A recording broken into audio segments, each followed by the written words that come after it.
Check this out. You confidently stride into the kitchen, you're on a mission, and suddenly, total blank. Why are you staring into the open fridge? Have you ever walked into a room with a clear purpose, only to instantly forget why you went in there? It's literally one of the most universally frustrating moments, right? It makes us all feel like our brains are completely broken. But I'm gonna let you in on a little secret. It's actually a sign of a highly advanced mental sorting system at work.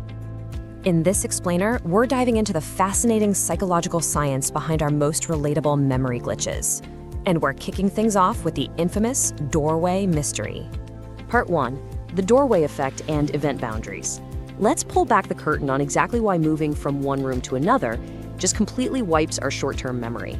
So researcher Gabriel Radvansky discovered that our brains actually treat physical doorways as cognitive dividing lines, which are known as event boundaries.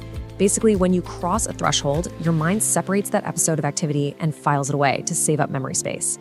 It's kind of like you're opening a brand new mental tab in your browser and closing the old one.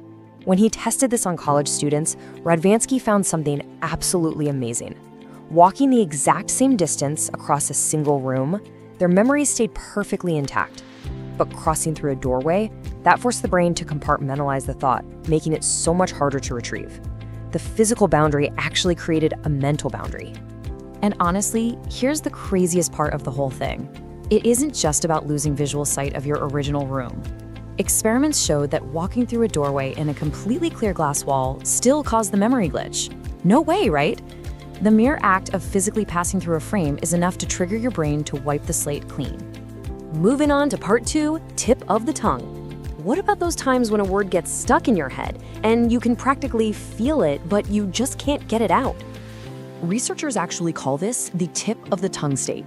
It's when you successfully detect a target word in your memory, but you temporarily fail to recall its actual sound. This tantalizing little torment lights up the conflict-detecting anterior cingulate in your brain, and that is exactly what generates that urgent, super frustrating feeling. Psycholinguists believe our language retrieval happens in layers. It moves from the meaning to associations and then finally to the sound. And it's this final sound layer that is highly vulnerable to glitching out on us.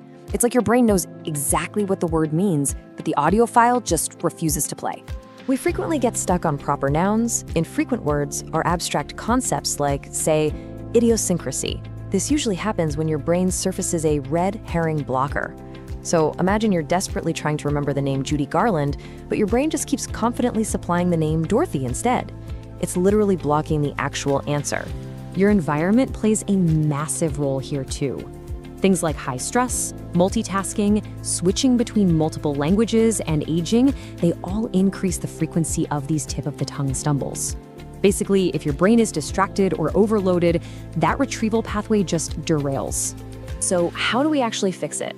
Well, to get a word unstuck, you need to use something called cueing. You lean into the associated clues your brain is already feeding you and systematically run through the alphabet to jog your memory.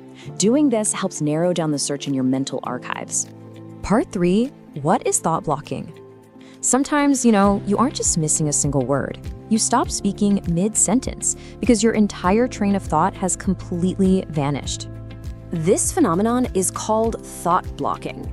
And look, for most of us, it simply happens because we're totally exhausted, stressed out, or just trying to multitask way too much.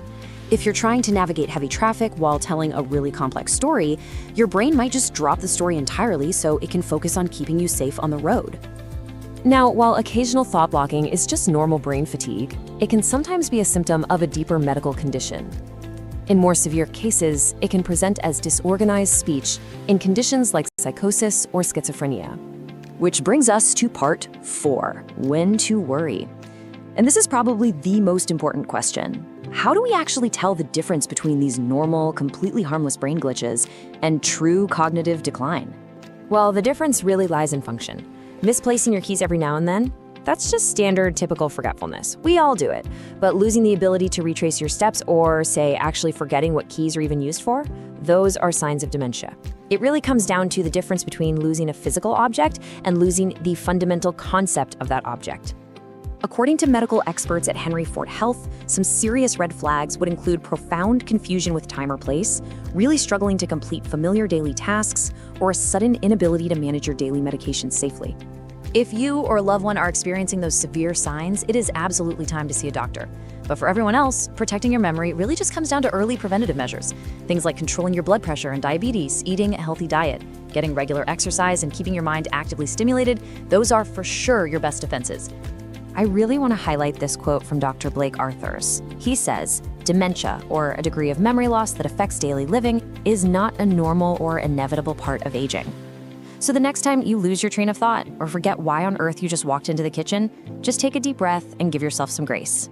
Because your brain isn't broken. It's just running a highly complex, behind-the-scenes filing system to manage a constant, overwhelming stream of information. These minor glitches simply mean your event boundaries and cognitive sorting tools are actually doing their job. Now you know.